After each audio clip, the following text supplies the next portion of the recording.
Hi, welcome to my channel. This is going to be a series of vlogs in regards to a number of questions that I get all the time, and I get so many inquiries about how do you make extra income, how do what are you wearing in terms of like my smell, etc. The reason of my doing the London Marathon next year. And so I'm going to be documenting a number of things in regards to that. So I'm going to be doing a video on Turo, like what you just watched in my first part. I'm going to be doing a video on vending machines. So if you're interested in making extra income on using a vending machine as a tool or a source to generate income, watch out for a video coming up. And I'm going to do a number of vlogs to document my training regime for the London Marathon that I'm going to be doing for 3 charities. So yeah, look out for it, and thanks for watching. How has Turo worked for you?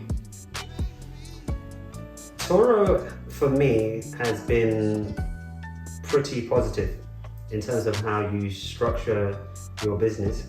So it's worked for me because it's become profitable for me, so it's worth my while. So yeah, it's definitely something that I encourage.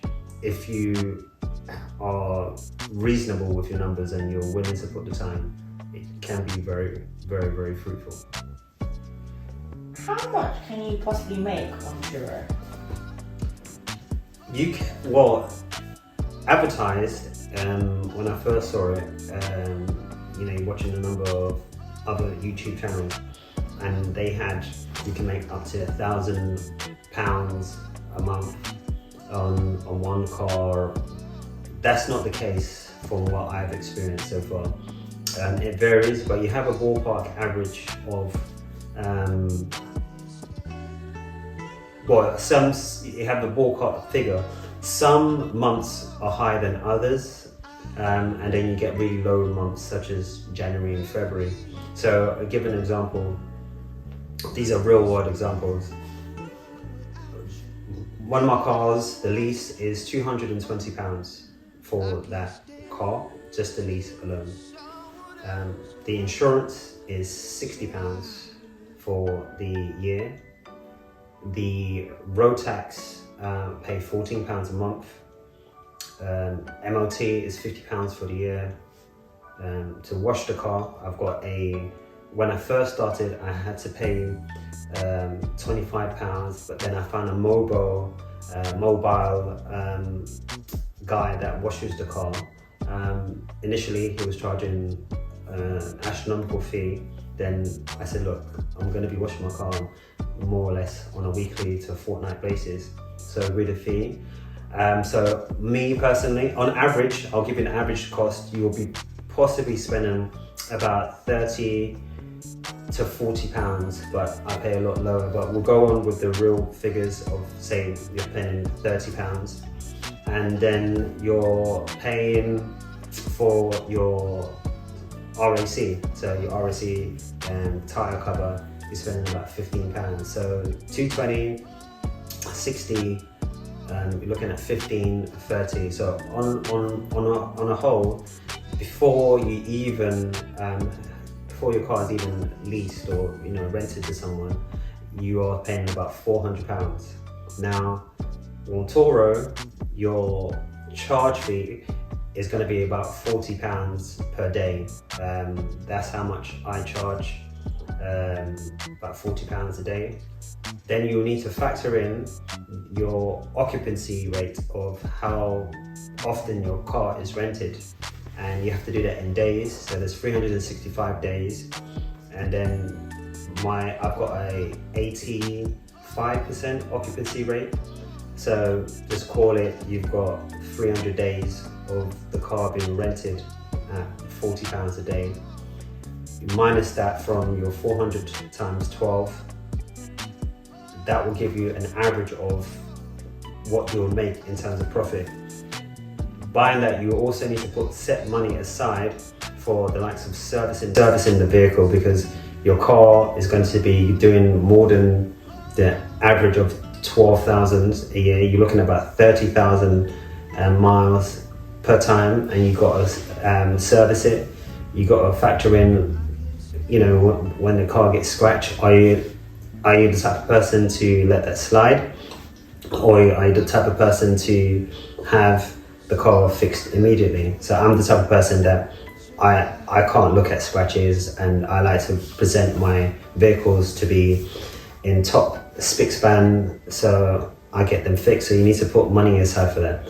Overall, my vehicles make an average, I make about £600 to £700 a month on both my cars on average. I'll say about 600. I'll say about 600, not to raise anyone's expectations, but I've not reached the heights of £1,000, but 600. And I look at those. Turo is not my retirement plan or anything like that. It's just there as an addition to pay menial bills that it becomes very helpful. So the likes of your Netflix, your mobile, your broadband, and maybe a few utilities, you know, it becomes very handy. And then I use my salary to put into my investments, or, you know, you save up, put towards a holiday, something of that nature. So it can be very, very, very profitable, but there's a lot of things that you need to factor. If you are going to scale the business, you definitely, and you don't have a key drop system, you're gonna have to employ someone. And when you employ someone, then, you know, it's going to eat into your profits. But I'm not time rich, so at the moment I'm going to only scale up to 3 to 4 cars at max. So, but if you are going to expand to 5 to 10 cars, you're going to have to definitely employ people to meet people. So on a ballpark, yes, Turo can be profitable, but it's not going to make you a millionaire. Do you think Turo is worth it? If you have a car that is just sitting on the driveway and you have some time, I do think it's worth it. As I said, you need to be pretty flexible, and you need to be have a level of time to commit to it. And if you do, I believe it's definitely worth it for sure. It would add value to additional income that is just sitting there. You might as well use that as an asset that is a positive asset than an asset that's just depreciating. Putting on Turo, the car will pay for itself and more, and yeah, you just make your life slightly more easier with extra additional income coming in.